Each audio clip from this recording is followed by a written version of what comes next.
शिंदे पवारांच्या बैठकीतील चर्चा आम्हाला माहिती नाही। पवारांकडून अजूनपर्यंत अदानींबाबत भूमिका स्पष्ट नाही।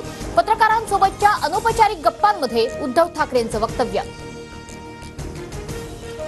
संध्याकाळी ठाकरे, खरगे आणि राहुल गांधींची बैठक। ठाकरे उपराष्ट्रपती जगदीप धनखड आणि सोनिया गांधींना भेटणार। शरद पवारांसह विविध राजकीय पक्षांचे नेतेही आज ठाकरेंची भेट घेणार। देशात बांगलादेश सारखी परिस्थिती निर्माण झाली तर पळतीचे दोर कापावे लागतील। पत्रकारांसोबत अनौपचारिक गप्पांमध्ये ठाकरेंचा मोदींना टोला। मोहम्मद युनूस बांगलादेशच्या अंतरिम सरकारचे प्रमुख। आंदोलक विद्यार्थ्यांची मागणी मान्य। युनूस यांनी अंतरिम सरकारचे नेतृत्व करण्याचा प्रस्ताव स्वीकारला।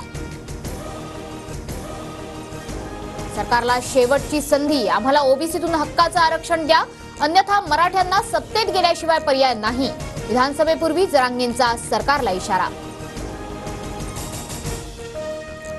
कायद्याच्या चौकटीत बसून जेवढं देता येईल तेवढं आरक्षण दिलं। जरांगेंचं समाधान होत नाही, त्यांच्या अपेक्षा जास्त। रावसाहेब दानवे यांचं वक्तव्य।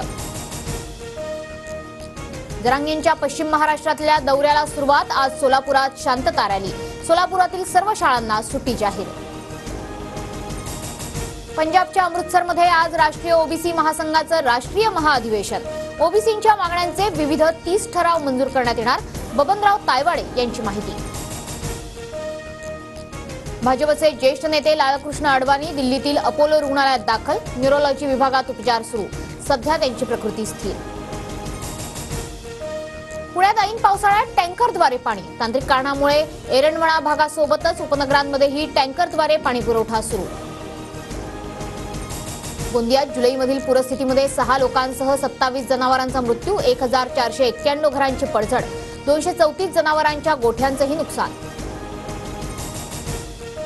उजनी आणि वीर धरणातील विसर्गामुळे भीमा नदीच्या पाणी पातळीत वाढ। चंद्रभागेचंही रौद्र रूप। पंढरपुरातील पूल आणि मंदिरं पाण्याखाली तर व्यास नारायण झोपडपट्टीतील 35 कुटुंबांचं स्थलांतर।